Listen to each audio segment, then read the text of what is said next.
పండిస్తే పన్ను, అమ్మేస్తే పన్ను, కొంటే పన్ను, తింటే పన్ను, సంపాదించిన దానిపై పన్ను, దాచుకున్న దానిపై పన్ను. ప్రస్తుతం పన్నుపోటు లేని వస్తువు లేదు, రంగం లేదు.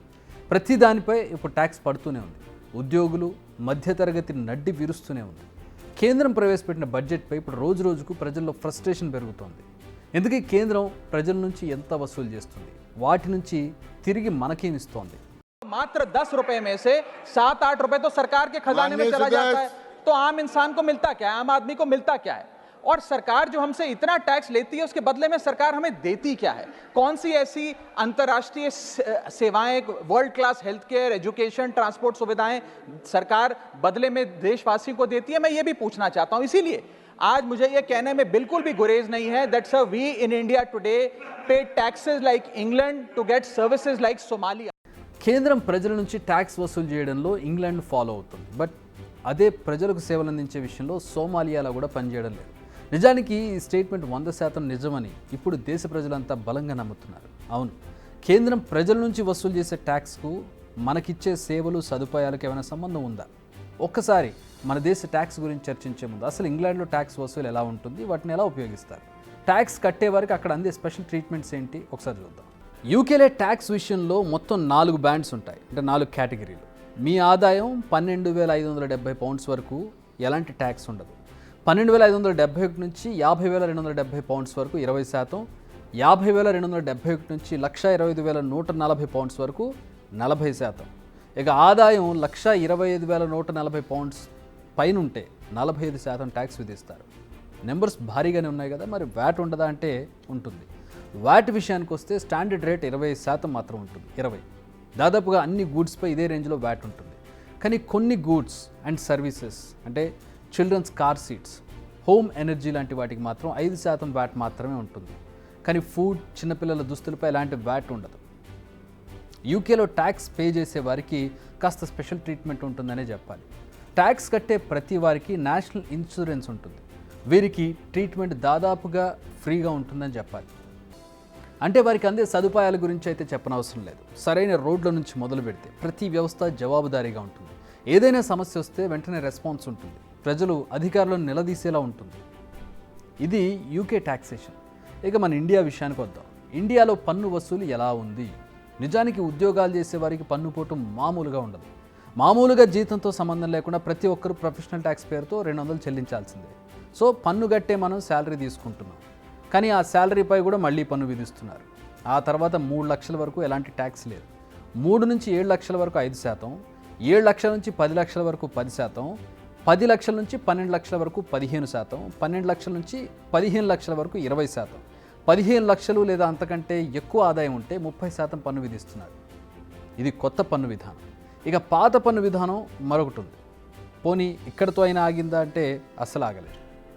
ఇన్ని ట్యాక్సులు కట్టిన తర్వాత అయినా పోనీ మిగిలిన డబ్బులతో అయినా నచ్చింది ఏదైనా పర్చేస్ చేద్దామంటే మళ్ళీ పన్ను కట్టాల్సిందే. 1 నేషన్ 1 ట్యాక్స్ కింద జీఎస్టీ తీసుకొచ్చారు. ఏ వస్తువు కొన్నా దాని మీద జీఎస్టీ కట్టాలి. ఏమైనా వండుకోవాలని వస్తువులు కొన్నా వాటిపై ట్యాక్స్ కట్టాలి. హోటల్కి వెళ్తే హోటల్ బిల్లు మీద జీఎస్టీ ఉంటుంది.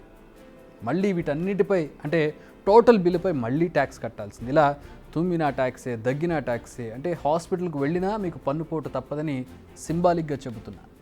మెడిసిన్పై ట్యాక్స్, ఐసీయూలో ఉంటే సపరేట్ ట్యాక్స్, జనరల్ వార్డులో ఉంటే మరో రకం ట్యాక్స్. ఇలా ప్రతి అడుగు ట్యాక్స్తో అవినాభావ సంబంధం మనది. ఇక్కడ అసలు విషయం ఏంటంటే ఈ పన్నుపోటు మధ్యతరగతి ప్రజలు, ఉద్యోగులకు ఎక్కువగా పడుతుంటుంది. ఎందుకంటే సంపన్నులు, ఇండస్ట్రియలిస్టులకు భారీ రాయితీలు ఉంటాయి. కంపెనీల విషయంలో తీసుకున్న అప్పులు చెల్లించకపోయినా వాటిని రైట్ ఆఫ్ చేస్తూ ఉంటారు. ఇక పేద వర్గానికి అనేక రాయితీలు ఎలాగూ ఉండనే ఉంటాయి. అయితే అట్టడుగున ఉండాలి లేదా బాగా టాప్లో ఉండాలి. ఇలా మధ్యతరగతి ఉద్యోగస్తులు ఎవరైతే ఉంటారో వాళ్ళకి ట్యాక్స్ మీద వచ్చేటటువంటి ఇబ్బంది, ట్యాక్స్తో వచ్చేటటువంటి ఇబ్బంది అంతా ఇంత కాదు. మొత్తంగా చెప్పేది ఏంటంటే అందరిలోనూ బాగా ఇబ్బంది పడేది మధ్యతరగతి వాళ్ళు. మరి ఇంత కష్టపడి నలిగిపోయి కేంద్రానికి రక్తం ధారపోస్తుంటే వారికి కలిగే మేలేమైనా ఉందా అంటే ట్యాక్స్ కట్టే వాళ్ళకంటే ఏమీ లేదు. హాస్పిటల్స్లో ఏమైనా ఫ్రీ ట్రీట్మెంట్ ఉంటుందా లైక్ యూకే? ఉండదు. మళ్ళీ పాలసీలు కట్టాలి, ప్రీమియంలు చేయాలి, మళ్ళీ వాటిపై పన్నులు కట్టాలి. రోడ్లు సరిగ్గా ఉంటాయంటే అది లేదు. మీరు కొనే కార్కి రోడ్ ట్యాక్స్ కడతారు. ఆ ట్యాక్స్ రోడ్లకు వాడతారా? వాడరు. Except national highways. మీరు అసలు ఊళ్ళల్లో కానీ లేదంటే సిటీల్లో కానీ ఉండేటటువంటి రోడ్ల పరిస్థితి ఏంటి? పోనీ బాగున్న రోడ్లు అంటే హైవేలపై వెళ్తే మళ్ళీ టోల్ కట్టాలి. ఇక్కడ రోడ్లు ఏం గవర్నమెంట్లో వెయ్యవు, రోడ్లు ప్రైవేట్ సంస్థలకు ఇస్తారు, కన్స్ట్రక్షన్ కంపెనీలకు లేదంటే ఇంజనీరింగ్ కంపెనీలకు ఇస్తారు. వాళ్ళ రోడ్లు వేస్తారు, వేసినందుకు టోల్ ట్యాక్స్ వసూలు చేస్తారు. ఇక్కడ ప్రభుత్వాలు ఏమి వాళ్ళ డబ్బులు పెట్టి ఫ్రీగా రోడ్లు వేసే అవకాశం లేదు, అవసరం కూడా లేదు. ఇక సేవలు ఏమైనా సరిగా అందుతాయంటే దీనికి ఆన్సర్ మీకే తెలుసు. రీసెంట్ బడ్జెట్ చూశాక కామన్ పీపుల్ ఎస్పెషల్లీ ఉద్యోగుల్లో కాస్త ఫ్రస్ట్రేషన్ పెరిగింది. ఇదైతే వాస్తవం. పెరిగిన జీతం పన్ను చెల్లించేందుకు వెళ్ళిపోతుందన్న ఫైర్ వాళ్ళలో కనిపిస్తోంది. ఇలాంటి టైంలో అసలు ట్యాక్స్ పడకుండా ఉండేందుకు ఓ సగటు ఉద్యోగి ఓ చిట్కా చెప్పాడు. అదేంటో మీరు వినండి. In this video, I'll tell you how to save 100% on income tax. Step 1, you have to grow grass. आपको घास उगाना है. Easily in your home, in your balcony, on your terrace. And it's very, very legal process. Your HR and tell them you don't want any salary. They would be happy.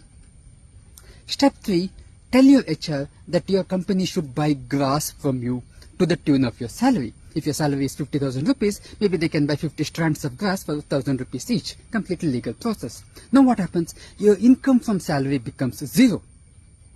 And all you have is income from selling agricultural produce, which is not taxable in India. This way, you can save 100% on income tax. No need to worry about TDS, no need to worry about investment. Very, very easy, legal, simple process. Office వాళ్ళకు జీతం వద్దని చెప్పండి, ఆ తర్వాత కాస్త గడ్డి పెంచండి. ఆ గడ్డిని మీ ఆఫీస్ వాళ్ళకి అమ్మినట్టు బిల్లు క్రియేట్ చేసి మీ జీతాన్ని ఎలాంటి ట్యాక్స్ లేకుండా తీసుకోండి అని చెబుతున్నాడు ఓ సగటు ఉద్యోగి. చూడడానికి ఫన్నీగా అనిపించినా ఇది తనలోని ఫ్రస్ట్రేషన్ ఒక సర్కాస్టిక్ వేలో బయట పెడుతున్నాడు అతను.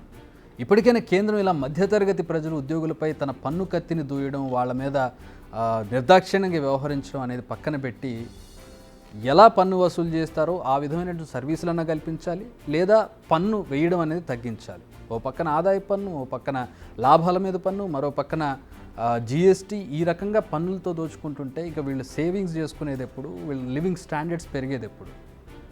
కేంద్రం కాస్త ఆలోచించాలి. బిగ్ టీవీ అవుట్లుక్ కథనాలు నచ్చితే వెంటనే బిగ్ టీవీ ఛానల్ ను సబ్స్క్రైబ్ చేయండి.